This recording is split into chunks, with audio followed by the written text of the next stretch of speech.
سامعین و سامعات،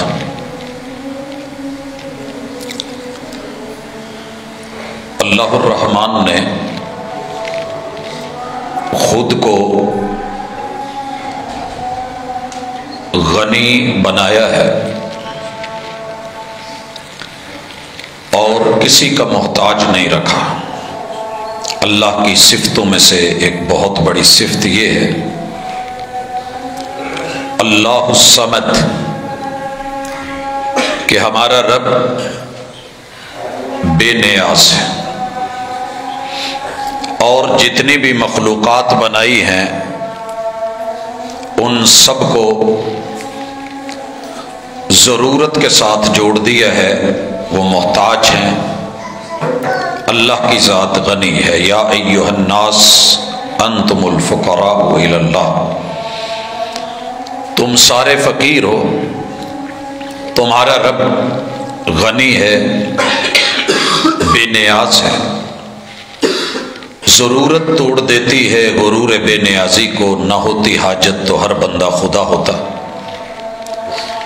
اللہ نے اس روئے زمین پر انسان کی جو 5 بنیادی ضرورتیں رکھی ہیں، ان میں سر فہرست جان ہے، کیونکہ جان ہے تو جہان ہے۔ دوسرے نمبر پہ اس کے لیے کھانے پینے کا سامان ہے جسے ہم مال کہتے ہیں۔ تیسرے نمبر پہ اللہ رب العزت نے نسل رکھی ہے تاکہ یہ آگے بڑھتا رہے، پھلتا رہے، پھیلتا رہے اور پھولتا رہے۔ چوتھے نمبر پہ اللہ نے عزت، ناموس اور احترام کو رکھا ہے، اور یہ ملتا ہے دین سے، اس لیے دین بھی بنیادی ضرورت ہر دور میں اللہ نے رکھی ہے۔ انسان اپنی مرضی کرے، انسان کی سوچ محدود ہے، انسان انسانوں کو جینے کی گارنٹی نہیں دے سکتا، کیونکہ اس کی کوشش ہوتی ہے کہ میں جیوں باقی بے شک سب مر جائیں، اللہ نہ کرے کہیں ایمرجنسی ہو، بھگدڑ ہو، تو یہ سب سے پہلے اپنے آپ کو بچاتا ہے۔ لہذا رب نے اصول، قاعدے اور ضابطے، قانون اپنے پاس رکھے اور انہیں آسمان سے نازل کیا۔ اس حوالے سے مرشد کائنات، محبوب اعظم، امام الانبیاء محمد الرسول اللہ صلی اللہ علیہ وسلم پہ جو وحی نازل ہوئی، اس میں ہماری معیشت کو، ہمارے معاش کو، کاروبار کو، خرید و فروخت کو، لین دین کو، ضروریات زندگی کو کس طریقے سے پیش کیا گیا ہے، یقیناً پوری دنیا میں وہ منفرد ہے، ممتاز ہے۔ صدیوں کی جنگیں 2 نظاموں پہ عموماً چل رہی ہیں۔ ایک کامنزم پہ کہ سب انسان برابر ہیں، لہذا ان کی ضروریات بھی برابر ہیں، ان کو روٹی، کپڑا اور مکان کی ضرورت ہوتی ہے، یہ دے دیا جائے، روٹی بھی اتنی کہ جتنی یہ 3 ٹائم 2 ٹائم قوت لا یموت زندہ رہ سکے، اور کپڑا بھی اتنا کہ جتنا اسے ضرورت ہو، وہ کم سے کم کرتے کرتے دنیا جہاں پہنچ گئی ہے آپ اور میں جانتے ہیں۔ اور تیسرے نمبر پہ رہنے کے لیے ایک چھت۔ انسان ایک چارپائی کی جگہ جتنی جگہ لیتا ہے، جتنی جگہ لیتا ہے، بس اسے اتنی جگہ چاہیے، باقی تو فضول ہے۔ لہذا ایک کمرے میں اگر چھت 12 فٹ پہ ہے تو 3 یا 4 منزلہ چارپائیاں بنا دی جائیں، جگہ کم سے کم استعمال ہو، باقی سب بیکار ہے۔ انسان برابر ہے، محنت کریں، کمائیں اور اسٹیٹ کو دیں۔ اس کے اوپر خون بہائے گئے، جنگیں لڑی گئیں اور سرخ آندھیاں چلی۔ آجر اور اجیر کے درمیان، مالک کے درمیان اور اس کے ماتحت کام کرنے والوں کے درمیان، باس اور اس کے کرندوں کے درمیان یہ جنگ چھڑی ہوئی آج تک ختم نہیں ہوئی، کیونکہ جو اصول ہے وہ بندوں نے بنایا تھا، دھڑام سے گرا۔ مد مقابل سرمایہ دارانہ نظام وہ اس سوچ کو لے کے آیا کہ ہم آزاد ہیں، جو چاہیں جتنا چاہیں جیسے چاہیں، حلال حرام کوئی امتیاز نہیں، جس کو مرضی مار کے چاہیں تلک۔ جس سسٹم نے عزت کے ساتھ روٹی روزی اور بندوں کی ضرورتیں پوری کرنی ہے وہ اسلام کا معاشی نظام ہے۔ یہ الگ بات ہے کہ دنیا اس کو لینے کو ماننے کو تیار نہیں ہے، لیکن تاریخ نے دیکھا ہے کہ جب جب جہاں جہاں اس سسٹم کو اپنایا گیا، وہ خلافت راشدہ ہو یا عمر ابن عبدالعزیز رحمت اللہ علیہ کا دور ہو، فراوانی، بہار، خوشی، آسانی، رحمت اور کرم اس قدر ہے کہ دینے والے موجود ہیں، لینے والا افریقہ کے جنگلوں میں بھی کوئی نہیں مان رہا۔ اور یہ کوئی کہانی یا داستان یا قصہ نہیں ہے، بلکہ وہ حقیقت ہے جو دنیا نے دیکھی ہے۔ حضرات، اس نظام کے حوالے سے سب سے پہلی چیز اور گزارش، میرے مرشد نے مال کو انسان کی ضرورت قرار دیا ہے، راہب نہیں بنایا۔ لا رہبانیت فی الاسلام، یہ نہیں کہا کہ جناب مال نکال دو، پھینک دو، ختم کر دو۔ انسان کی ضرورت ہے اور اسے ضرورت رکھا گیا۔ جب لفظ ضرورت بول رہا ہوں تو ذہن میں رہے کہ ضرورت ضرر سے ہے۔ ہر وہ چیز جو نہ ملے اور نہ لینے پہ نقصان ہو، ہم اس کو ضرورت کہتے ہیں۔ پانی ہماری ضرورت ہے بنیادی، اگر ہم نہیں پیتے تو ضرر، نقصان ہوتا ہے، ڈی ہائیڈریشن کی طرف جاتے ہیں، موت کے منہ میں چلے جاتے ہیں۔ مال بنیادی ضرورت ہے۔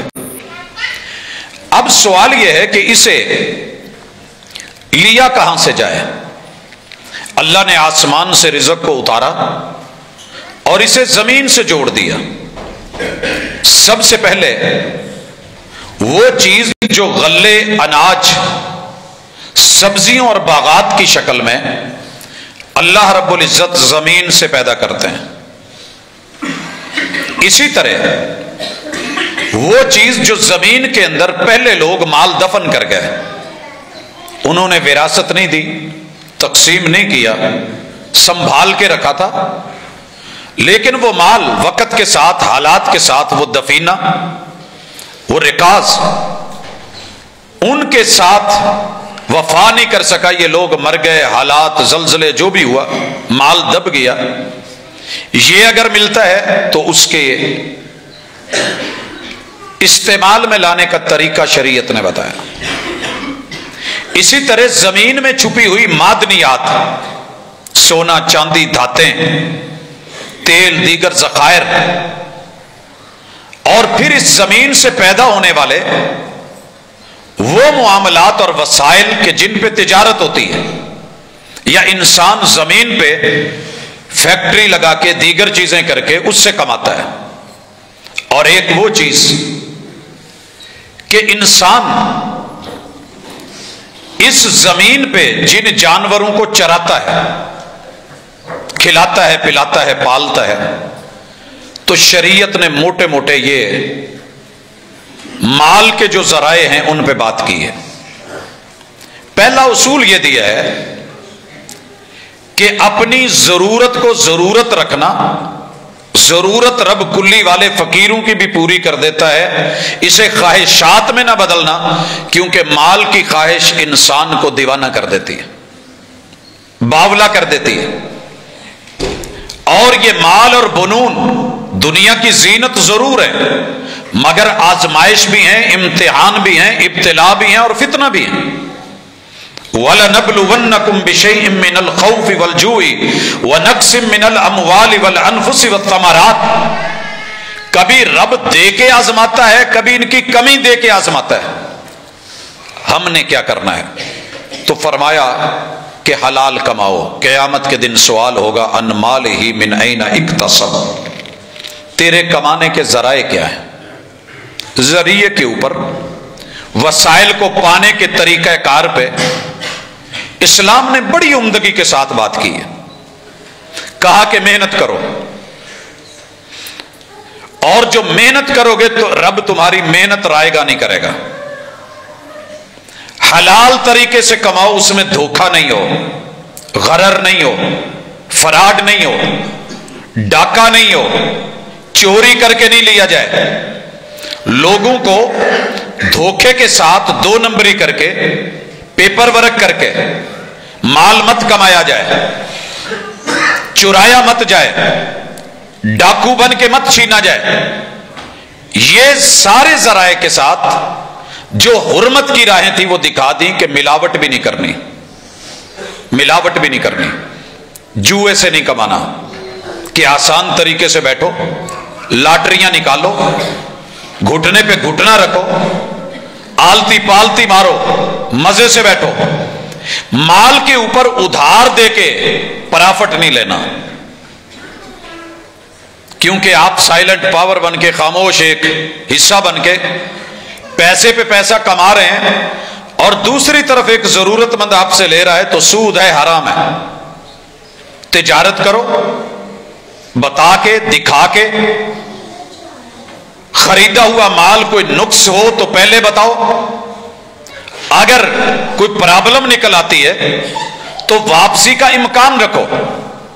جھوٹ نہیں، دیانتداری سے کیجئے. جو یہ کام کر کے پیسہ کمائے گا دنیا میں بھی عزت کل قیامت کے دن انبیاء و شہداء کے ساتھ اور صدیقین کے ساتھ ہوگا.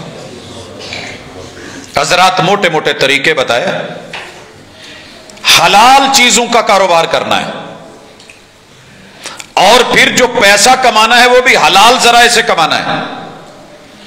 پھر جس مال کو خرید کے منہ میں لقمہ بنا کے پیٹ میں ڈالنا ہے وہ بھی اللہ کی طرف سے اس کی اپروول ہو، کمپنی نے اس کی اجازت دی ہو، وہ تمہارے لیے سوٹیبل ہو.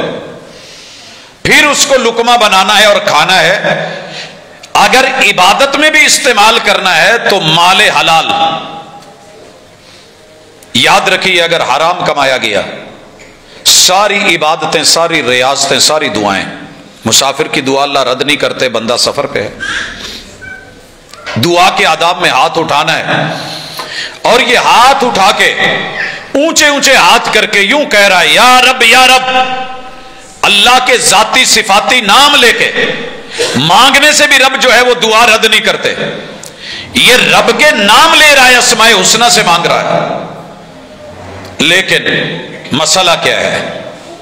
مطعمہ حرام، مشربہ حرام، ماکلہ حرام، ملبسہ حرام. کمانا حرام کا، پہننا حرام کا، کھانا حرام کا، پینا حرام کا. وغذی بحرام، اس کا گوشت پوست جو بنا ہے وہ بھی حرام کا. فأنا یستجاب لہ، اس بد نصیب کی دعا کو رب کیسے سنے؟ سگی ماں لتڑے ہوئے گندے برتن میں سالن ڈال کے نہیں دیتی تو رب اس گندے وجود کے اوپر اپنی رحمت کیسے کرے؟ یہ بتایا گیا. اس اساس کے بعد آگے چلیے. کن چیزوں سے کمانا ہے، کیسے کمانا ہے؟ کیا ساری زندگی سرمایہ کو اپنا ٹارگٹ بنا لے؟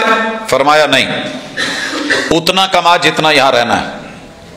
لیکن اگر تو کما لیتا ہے اور اس میں سے جو جائز لوگوں کا حق ہے اس کو نکال کے مال کو پاک کر لیتا ہے تو بے شک جتنا مرضی سرمایہ بنا لے، ہم اس کے اوپر نہیں. لیکن قارون مت بننا، کیونکہ قارون کو ہم نے اس دنیا میں، قارون یہ ہے کہ خزانہ جمع کرے، غریبوں کا حق نہیں دے، مال پہ فخر کرے، اور مال کو یہ کہے کہ میرے اوپر تو اللہ کا کرم ہے، مجھے رب نے اتنا دیا ہے. جی اگر میرے ساتھ رب ناراض ہوتا مجھے کیوں دیتا؟ وہ تو رب نے قارون کو بھی دیا.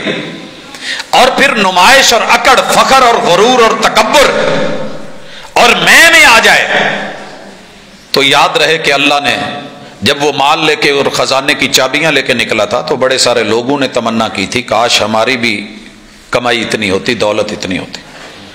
لیکن رب نے زمین کا منہ کھول کے دھسا کے بتایا کہ مال دولت ہی سب کچھ نہیں ہے. آئیے پہلا نقطہ سمجھیے کہ مال ضرورت ہے، خواہش نہیں بننی چاہیے. مال حلال ہونا چاہیے اور پاکیزہ ہونا چاہیے. کلو حلالا طیبا، میں نے حلال کمایا ہے، لیکن اگر 100 میں سے میں نے وہ ریشو نہیں نکالی اور غریب تک وہ حق نہیں پہنچایا، بھلے میں نے مسجد کی صفیں کیوں نہیں بنائی، بھلے میں نے حلال کما کے کیوں نہیں لیا، اب اس 100 میں اگر 2.5 روپے غریب کے ہیں تو یہ پورے کا پورا نوٹ میرے لیے حرام ہے جب تک کہ میں اس کا حق نہیں نکال لیتا. حضرات اس حوالے سے پہلے کمائی پہ آئیے. کمانا کیسے ہے؟ دھوکہ نہیں دینا. اللہ نے جس چیز سے منع کیا ہے وہ کام نہیں کرنا. دھوکے میں بے غرر ہے. مال دکھایا نہیں، سٹاک پڑا ہوا ہے وہیں پہ ایکسچینج ایک سے دوسرے، دوسرے کے تیسرے نام ہو رہا ہے. خود زمین ہے، پراپرٹی خریدی ہے، میں نے ٹوکن دے دیا ہے، بیانے کا ٹائم لے لیا ہے، اور اس دوران میں نے ڈبل ریٹ پہ آگے بیچ دیا. اس کی ملکیت میری ہوئی نہیں، لیکن میں نے اس کو آگے سیل کر دیا ہے. یہ ہم میں چل رہا ہے. بے برکتی، حرام، غیر شرعی کام ہے. جب تک وہ چیز میری ملکیت نہیں ہو جاتی میں تب تک اسے آگے سیل نہیں کر سکتا. سٹاک ہے، جب تک میں اس کو اپنے کنٹرول میں نہیں لے لیتا اس کو میں آگے دوسرے ہاتھ میں نہیں بیچ سکتا. ہماری لاکھ مجبوریاں ہوں. شریعت آپ کی مجبوریوں کے ساتھ سوسائٹی کو بھی دیکھتی ہے، دھوکے کو دیکھتی ہے. کل کو کیا ہوگا؟ بن دیکھے آن لائن چل رہا ہے، دکھایا کچھ جا رہا ہے، پیش کچھ کیا جا رہا ہے. دھوکہ ہے، فراڈ ہے، 2 نمبری ہے. ملٹی نیشنل کمپنیاں اپنے مال کو لوگوں سے مشہوری کروا کے، افراد بنا کے، ان سے سیکیورٹی لے کے سیٹ اپ چلا رہی ہیں. دھوکہ ہے، فراڈ ہے.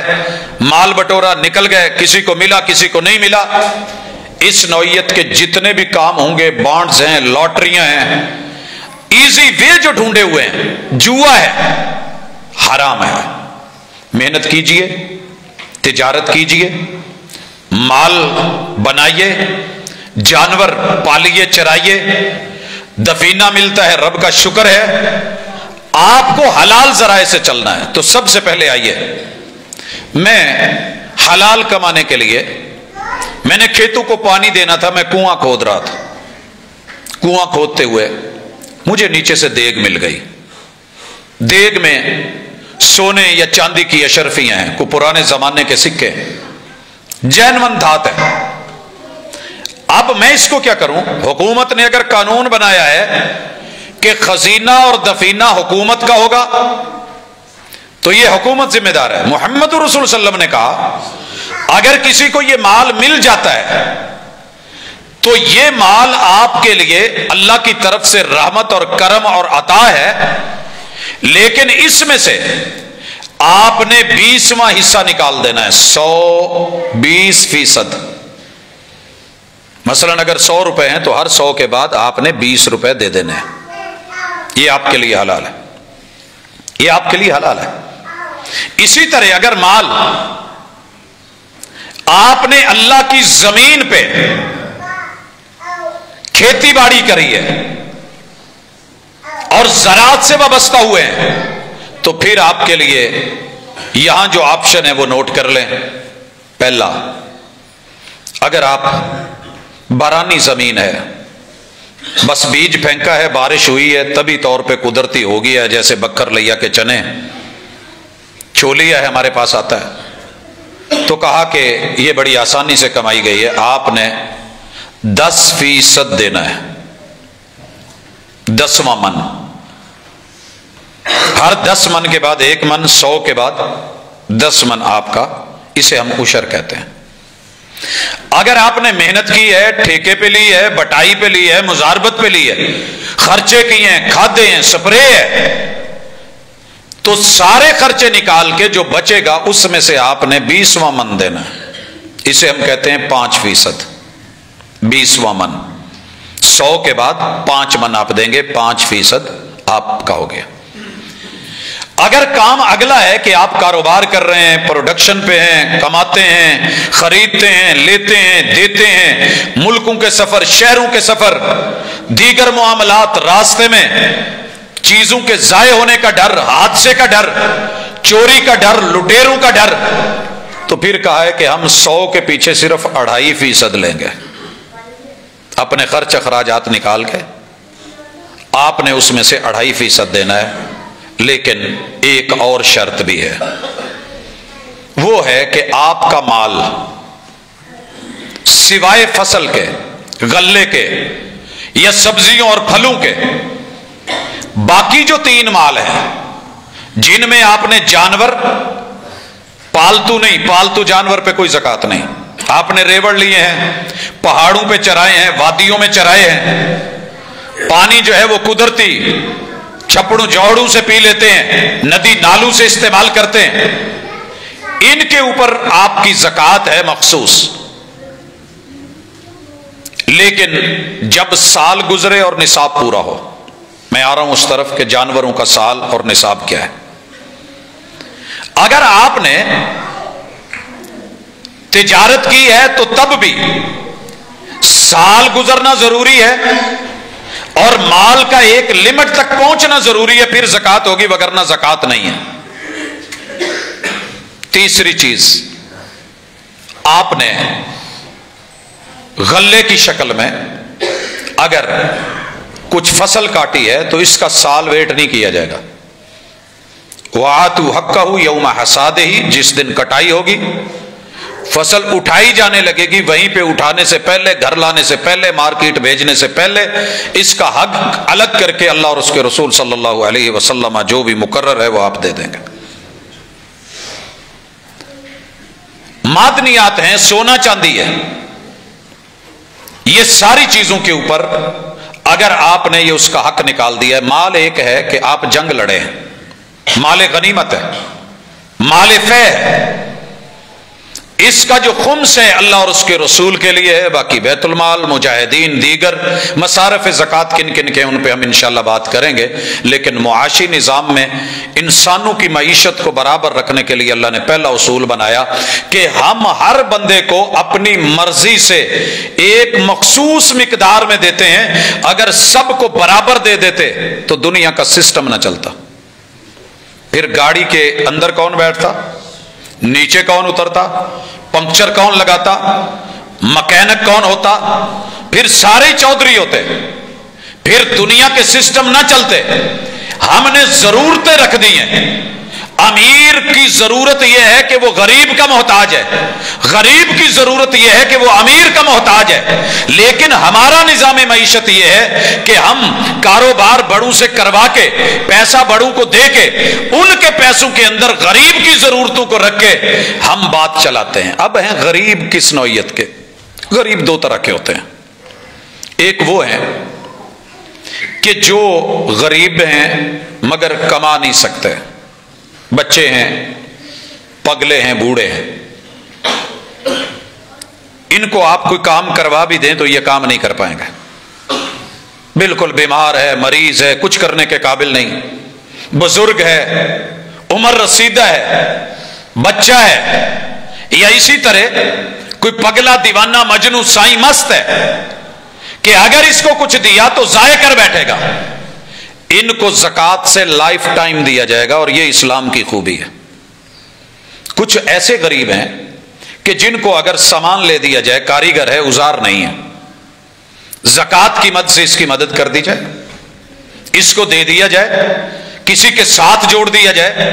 ایک آدمی ہے، اس کے پاس اوزار بھی ہیں لیکن جگہ نہیں ہے، ایک کے پاس زمین نہیں ہے، محنت کر سکتا ہے، ہمت ہے، طاقت ہے، قوت ہے، فن ہے. شریعت کیا کہتی ہے؟ شریعت کہتی ہے کہ ایسے کرو، تم صاحب زمین ہو، تم محنت نہیں کرنا چاہتے، کما نہیں سکتے، تو پھر اپنی زمین اس کو دے دو.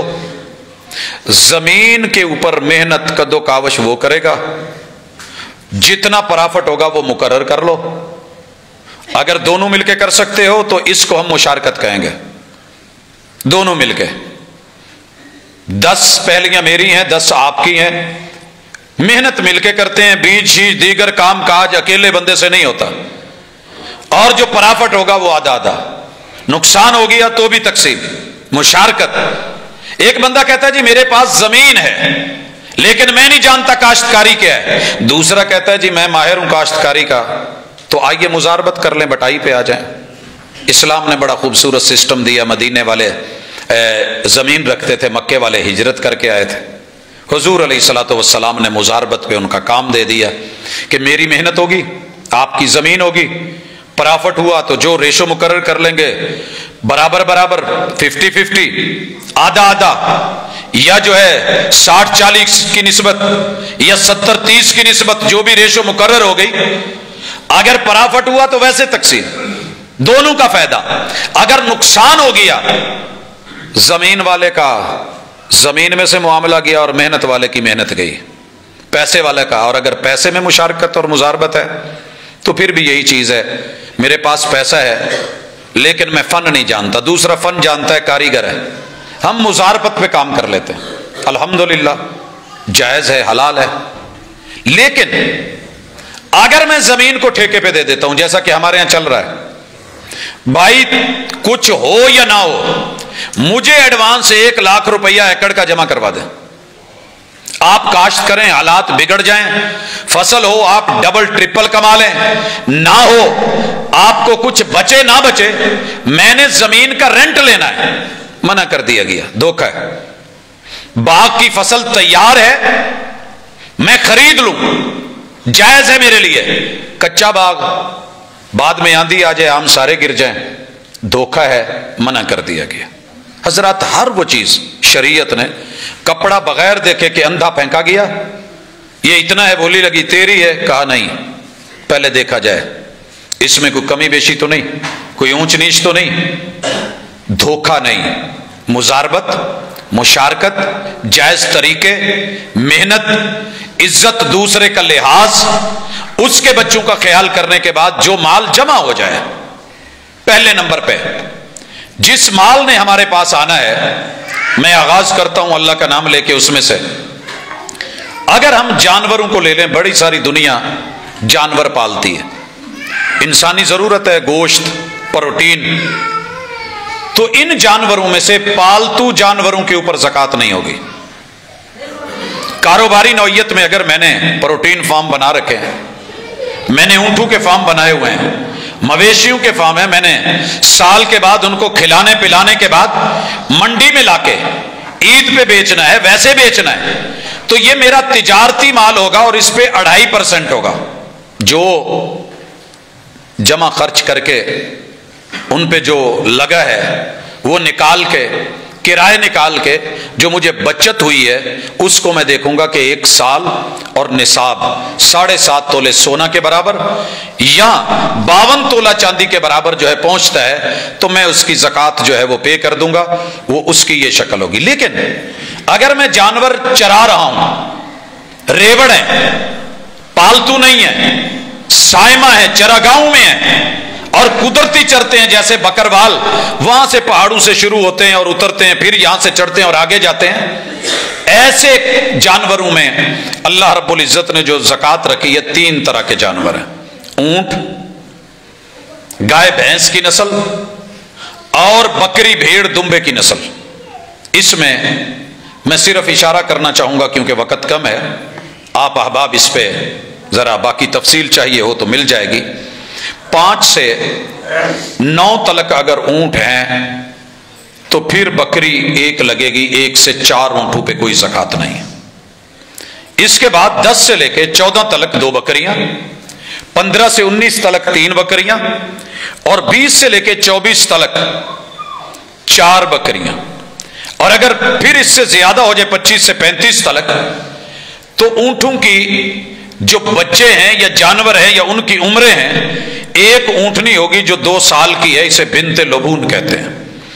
اور اگر یہ اونٹ بڑھ گئے اور یہ 46 سے لے کے 60 تک ہیں تو پھر 3 سال کی اونٹنی, اور پھر آگے جیسے جیسے بڑھتا جائے گا اس کی ڈیٹیل ہوگی. اسی طرح جن جانوروں میں زکوٰۃ ہے, گائے کے ریوڑ, آپ دیکھتے ہیں ہمارے پاس 200 300 300 500 لوگ میں نے اگلے دن پوچھا کہ آپ یہ اتنے جانور کہاں سے کر لیتے ہیں؟ تو کہنے لگے جی ہمارے پاس مالدار لوگ شہر سے آتے ہیں کاروباری، وہ ہمیں گائے لے دیتے ہیں، کہتے ہیں کہ آپ اس کو پالیں، چرائیں، دودھ آپ کا، اب جو اس کا بچہ ہوگا نا اس کے اندر ہمارا یہ ہے کہ اتنا آپ کا، اتنا فیصد ہمارا، یا جو ہے یہ جانور ہمارا اصل ہے، آگے بچے کے اوپر پرافٹ آدھا آدھا یا جیسے بھی ہے، تو یہ بھی اسی کاروباری شکل میں آ جائے گا۔ اگر یہ جانور پالے جا رہے ہیں تو گائے 20-30 سے لے کے، اگر کم ہے 30 سے تو اس کے اوپر زکوٰۃ نہیں ہوگی، اگر 30 سے لے کے 39 تک ہے تو 1 سال کا بچڑا یا بچڑی، اگر یہ 40 سے لے کے 59 تک ہیں تو 2 سال کا نر یا مادہ وہ دیا جائے گا، اور اگر یہ پھر 60 سے لے کے 69 تلک ہیں تو ایسی صورت میں پھر اس کا جو ہے 3 طبیعہ بچڑے کو کہتے ہیں یا بچڑی کو کہتے ہیں۔ اونٹوں کی طرح یہاں بھی ایک مقدار مقرر ہے، جس نے اس کے بارے میں تفصیل لینی ہے وہ مل جائے گی۔ بکریوں کی زکوٰۃ 40 سے کم میں زکوٰۃ نہیں ہے، اگر 40 سے لے کے 120 تک ہیں تو 1 بکری ہوگی۔ مطلب کیا ہے؟ 41 بکریاں ہیں تو بھی 1، 39 ہے تو کوئی زکوٰۃ نہیں۔ اگر یہ 119 بھی ہو جائیں تو زکوٰۃ میں 1 ہے، لیکن اگر 120 تک ہیں پھر بھی 1 ہے، 121 ہو جائیں صرف 1 بکری بڑی ہے تو 1 بکری اور آ جائے گی، 2 بکریاں، پھر یہ 200 تک، 201 سے لے کے 300 تک 3 بکریاں، اور اس کے بعد ہر 100 کے اوپر۔ تو یہ ہے جانوروں میں زکوٰۃ نکالی کیسے جائے گی، نہ بالکل ماٹھے جانور، نہ بالکل موٹے تازے صحت مند جانور، درمیانی قسم کا جانور جو ہے وہ زکوٰۃ میں لیا جائے گا، اور اس کے لیے عامل کو بھیجا جائے گا، وہ گنتی کرے گا، اور عامل یہ نہیں کہے گا مال میرے پاس لے کے آؤ اور یہ اپنے گھر بیٹھا رہے، جہاں مال ہے، جہاں سٹاک ہے وہاں پہ جایا جائے گا، اور پھر جا کر کے اس کے جو ہے وہ احکام و مسائل وہ اس کے ساتھ جڑے ہوئے ہیں۔ اسی طرح جو ہمارے ساتھ سونا اور چاندی ہے، یہ آپ جانتے ہیں، سن رکھا ہے کہ 7.5 تولے سونا 87 گرام کے لگ بھگ زکوٰۃ ہے، اگر اس سے کم ہے تو زکوٰۃ نہیں ہے، اس سے 1 رتی بھی اوپر چلا جائے تو زکوٰۃ ہے، اس سے 1 رتی کم ہو جائے تو زکوٰۃ نہیں ہے۔ اکثر لوگ پوچھتے ہیں جی ہمارے پاس پہننے کا زیور ہے، زکوٰۃ ہے یا نہیں؟ رسول اللہ صلی اللہ علیہ وسلم نے اس کی بابت جو سزا سنائی اور جو وعید بتائی اس سے پتہ چلتا ہے، کچھ لوگ کہتے ہیں کہ نہیں اس پہ زکوٰۃ نہیں ہے جو پہننے کا زیور ہے، لیکن صحیح بات اور راجح بات یہی لگتی ہے کہ اس پہ ہے۔ اب ایک آدمی کہتا ہے جی میرے پاس 8 تولے سونا ہے، میں نے پچھلے سال زکوٰۃ دے دی، اس سال دوں کہ نہیں؟ اگر تو آپ نے زکوٰۃ دی ہوتی سونے کی، سونے سے کٹوایا ہوتا اور وہ 7.5 تولے سے کم ہو گیا ہوتا تو زکوٰۃ ہے ہی نہیں، زکوٰۃ ہے ہی نہیں۔ اگر آپ نے پیسے سے دیا اور اسے بچایا ہوا ہے تو بہرحال علماء کرام سے بھی فتویٰ لیں اور اپنے دل سے بھی پوچھیں، میں راجے یہی سمجھتا ہوں یا تو اسے 7.5 سے کم کر لیا جائے تاکہ ہیلے بہانوں کے چکر منہ میں بندہ نہ آئے۔ اور اسی طرح چاندی 52 تولے۔ اب سوال یہ ہے کہ حکومت وقت نے اس سال 1,03,000 پہ زکوٰۃ رکھی ہے چاندی کا ریٹ نکال کے، سونے کا کیا معاملہ ہے؟ بھائی علماء تشریف فرما ہیں، اہل علم موجود ہیں، دنیا میں زندہ ہیں، وہ اس کے اوپر اجتہاد کرتے ہیں۔ پہلے زمانے میں دونوں چیزیں بطور کرنسی چلتی تھی، درہم اور دینار۔ دینار کا بھی کاروبار ہوتا تھا، درہم کا بھی۔ جب درہم کا ہوتا تھا اور درہم چاندی ہوتی تھی تو 52 تولے پہ زکوٰۃ۔ اگر میرے پاس دینار 7.5 تولے پہ چلے گئے ہیں، 20 دینار یا 200 درہم، تو پھر سونے کی زکوٰۃ سونے سے نکلتی تھی۔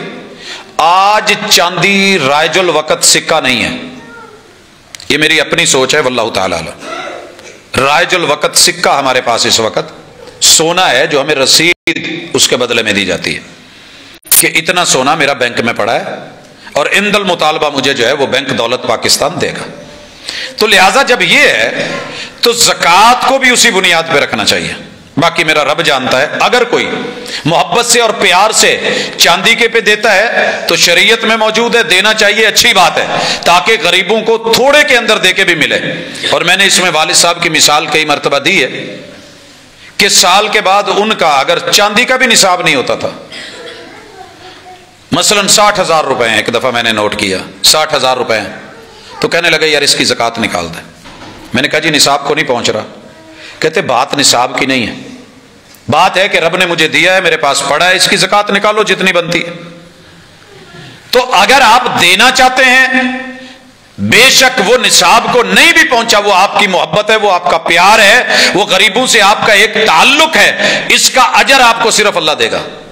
اور اس کی دلیل، ایک آدمی کے اوپر زکوٰۃ تھی ایک اونٹنی کی، بنت لبون 2 سال کی، جو عامل نے مقرر کی. تو وہ جو مالک تھا وہ کہنے لگا، اس نے سارے اونٹ لا کے سامنے کھڑے کر دیے، کہنے لگا یہ بھی دیکھ، یہ بھی دیکھ، یہ بھی دیکھ، محبوب نے آپ کو پہلی دفعہ بھیجا ہے، آپ زکوٰۃ لینے آئے ہیں، تو یار میرا دل کر رہا ہے یہ جو موٹی تازی صحت مند اونٹنی ہے نا وہ لے کے جا. یہ بنت لبون پہ نہ تو سواری کر سکے گا، نہ یہ دودھ دینے کے قابل ہے، تو کرے گا کیا اس کا؟ مرشد نے منگوائی ہے، زکوٰۃ کا کہا ہے تو یار یہ لے کے جا. عامل نے کہا نہیں مجھے اس چیز کی اجازت نہیں، میں یہ نہیں لینے والا. اللہ اکبر، عامل ہوں تو ایسے ہوں. آج ہمارے بھی نمائندے ہیں، ہماری بھی زکوٰۃ کی ماشاءاللہ عشر کی کمیٹیاں ہیں. اس بندے نے کہا کہ میں نے دینا ہے، خوشی سے دے رہا ہوں، کہا میں نہیں لینے والا.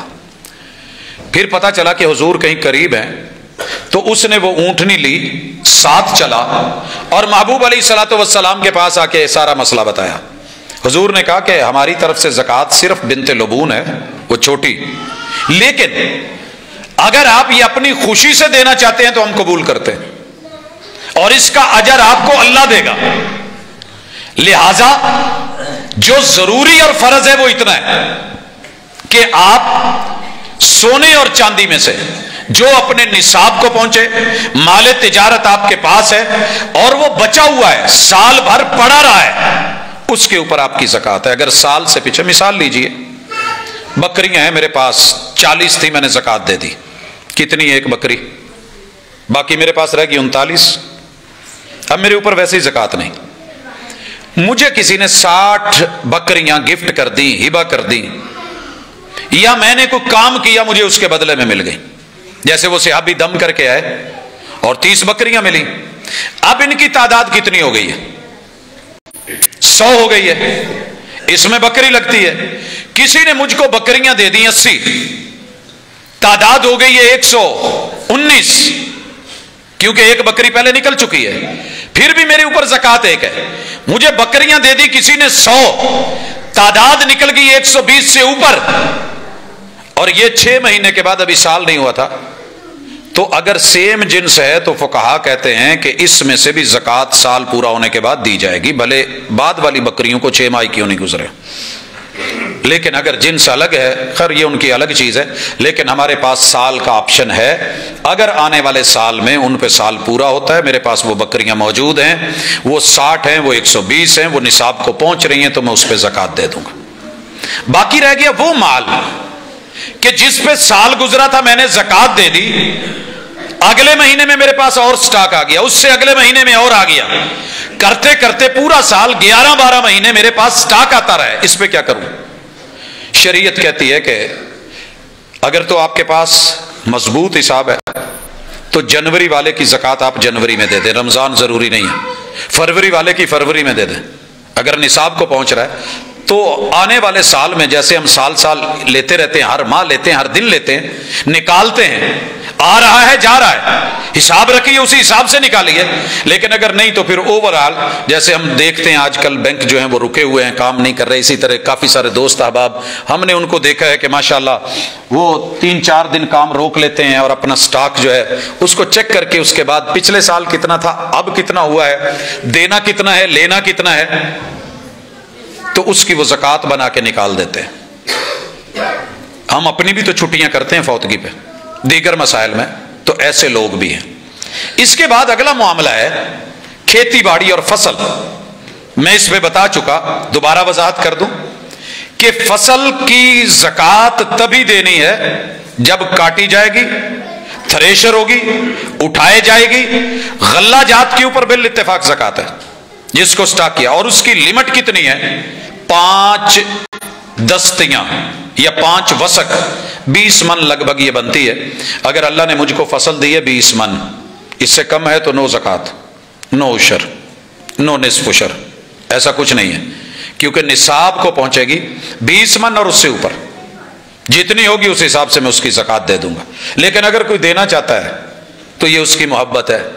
مجھے اچھی طرح یاد ہے میں یہ عشر نکال رہا تھا تو جس کو میں نے دیا نا اس کو 1.5 بوری بھر کے میں نے دے دی. میں دیکھتا ہوں کہ اس نے اپنی وہ گدھا ان کے پاس تھا اس پہ اس کو لوڈ کیا، لے گئے. راستے میں جاتے ہوئے آدھی بوری وہ کسی اور غریب کو دے گئے. وہ خود ضرورت مند تھے، ان کے اوپر کوئی عشر نہیں تھا، زکات نہیں لگ رہی تھی، وہ خود مستحق تھے. انہوں نے آگے دیا. رب کے دینے والوں میں سے دینا. اور مجھے وہ مثال یاد آ گئی جب محبوب علیہ الصلوۃ والسلام گھر میں گئے اور گوشت پک رہا تھا. نبی کے گھر میں گوشت پک رہا، اس سے پہلے مہینہ بھر چولہا نہیں جلا. بھوک کی انتہا دیکھنی ہوتی ہے تو ابھی دیکھیے، شام کو دیکھیے کیا ہوتا ہے. بندہ تھوڑی سی محنت کر لینا تو پتہ چلتا ہے. روزہ رکھنے کے بعد صبح درس، پھر کلاسیں، زب جمعہ، اب اس کے بعد کیا ظاہر منہ نے کچھ. اتنے دن 30 دن ہم تو ایک دن میں گھبرا گئے. میرے محبوب منتظر ہیں کہ کھانا آئے. قربان نہ جاؤں اس گھر کے اوپر ان ضروریات پہ جو خواہشات میں نہیں گئے. اوپر دیکھتے تو من سلوا اترتا، رب کا شکوہ نہیں. دیکھتے رہے، کھانا پکا بھی، لگا بھی لیا گیا، کھا بھی لیا گیا. اور پکا رہی ہیں سیدہ بریرہ، میرے محبوب کی گفٹ کردہ سیدہ عائشہ رضی اللہ تعالی عنہا کی نوکرانی تھی، غلام تھی، مغیث کی اہلیہ تھی. جب کھانا ختم ہو گیا محبوب نے پوچھا بھئی کھانا پکا ہے ہمیں کیوں نہیں دیا گیا؟ تو سیدہ بریرہ کہنے لگی محبوب آپ کو اس لیے نہیں دیا کہ مجھے کسی نے صدقہ دیا تھا، مجھے کسی نے صدقہ دیا تھا، اور آپ صدقہ نہیں کھاتے. ہمارا والا معاملہ تو نہیں ہے نا سب ہضم. کہا آپ صدقہ نہیں کھاتے، کہا قربان جاؤں. منظر اللہ کی قسم جیسے میرے محبوب کو بھوک تھی. آج آپ اور میں ہوتے تو اپنا گھر اٹھا کے لے جاتے، گھر بلاتے. لیکن پورے مدینے میں یہ سارا کچھ ہوتے ہوئے بھی آپ نے کہا بریرہ جب آپ کو کسی نے دیا تھا وہ صدقہ تھا، جب آپ کا مل گیا آپ کی ملکیت ہو گئی. اب آپ نے پکایا ہے وہ آپ کی ملکیت ہے. اگر آپ اس میں سے مجھے کچھ دے دیتی تو وہ میرے لیے تحفہ ہوتا، میرے لیے تحفہ ہوتا.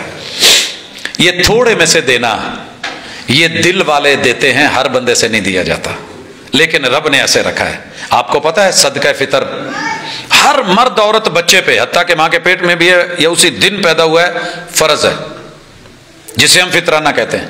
اور یہ 2 مقصد کے لیے، روزے میں کمی بیشی دور کرنے کے لیے، اور تہمۃ للمسکین. عید کے دن اگر کسی کے گھر کھانا نہیں بنا تو اس سے برے دن کیا ہوں گے کہ خوشی کے دن بھی کھانا نہیں بنے اور میں اس کو سٹاک کر کے جمع کر کے دیگر کاموں پہ لگاؤں اور لوگ عید کے دن بھی بھوکے رہیں. میرے مصطفیٰ نے میں نے لے لیا ہے، میں ضرورت مند تھا، لوگوں نے مجھے دیا ہے اور میرے عید کے کھانے سے وہ بڑھ گیا ہے تو میں بھی اپنے بچوں کا اس میں سے نکال کے آگے دوں گا. یہ فقیر ہو کے بھی کیوں نہیں ہے، جو فقیر ہے نا اس نے جو لیا ہے وہ بھی آگے دے گا. اور میں نے دیتے دیکھا ہے لوگوں کو. ہم مدینہ منورہ میں تھے تو ایک فیملی آئی، انہوں نے لیا. ایک اور جگہ، بلکہ وہاں تو سٹاک لگا ہوتا ہے نا، آپ کو جتنی ضرورت ہے وہ اٹھا لیں، مانگنے والا چکر نہیں ہے. راستے میں لگے ہوئے ہیں، آپ کا جو ہے ضرورت ہے عید والے دن گھر کھانا نہیں ہے، چاول لے لیں جو ہیں اٹھا لیں اور جائیں پکا لیں جنس میں سے. تو یہ معیشت کا نظام، غریب کا خیال رکھنا کہ اس میں 20واں حصہ بھی، اس میں 10واں حصہ بھی، اس میں 5% بھی، اس میں 2.5% بھی، یہ اللہ تعالیٰ نے جو مقرر کیا ہے زکوٰۃ رکھی ہے. یہ مال کے اندر تجارت کا مال ہو، مویشیوں کے اندر جو چرانے والا ہو، پالتو نہ ہو، اگر پالتو ہے کاروباری ہے تو وہ پھر مال تجارت میں آ جائے. اسی طرح فیکٹری ہے، اس کی فیکٹری بنی ہے میری، 10 ارب روپیہ لگ گیا. یہ میں نے جو فیکٹری بنائی ہے میں نے اس کو وائٹ منی کر کے زکوٰۃ دے کے بنائی ہے، یہ میرا صاف پیسہ ہے، پاکیزہ ہے، حلال مال ہے۔ اب جب اگلے سال ہے اس کے ریٹ پہ، اس کی قیمت پہ زکوٰۃ نہیں ہوگی، میں اس سے نکال کے آ رہا ہوں پروڈکشن کیا ہے، آمدن کیا ہے۔ میں نے کروڑوں کا مکان بنایا ہے، رہائش کے لیے زکوٰۃ نہیں ہے، سواری ذاتی ہے زکوٰۃ نہیں ہے، لیکن اگر کاروباروں کے لیے، خرید و فروخت کے لیے میں نے پلاٹ خریدے ہیں، بلڈنگیں بنائی ہیں، پلازے بنائے ہیں، اس میں سے جو مجھے پرافٹ ہے خرچ اخراجات نکال کر کے اس کے اوپر میری 2.5% زکوٰۃ ہوگی۔ حضرات یہ موٹے موٹے دین کے مسائل ہیں تو ابھی بہت کچھ اور بھی، لیکن ان کے اوپر میں یہ مناسب سمجھتا تھا کہ حلال کمائیں اور حلال طریقے سے، دھوکے سے نہیں، فراڈ سے نہیں، جوئے سے نہیں، سود سے نہیں، لاٹریوں سے نہیں، اور ادھر ادھر کی باتوں سے نہیں۔ باقی بڑے سارے مجھے پتا ہے کہ میں نے ابھی آپشن چھوڑے ہیں، تو جس بھائی کا جو سوال ہو اس کو سوال کی شکل میں اگر پوچھ لے گا تو انشاءاللہ ہم اس کی ڈیٹیل دے دیں گے۔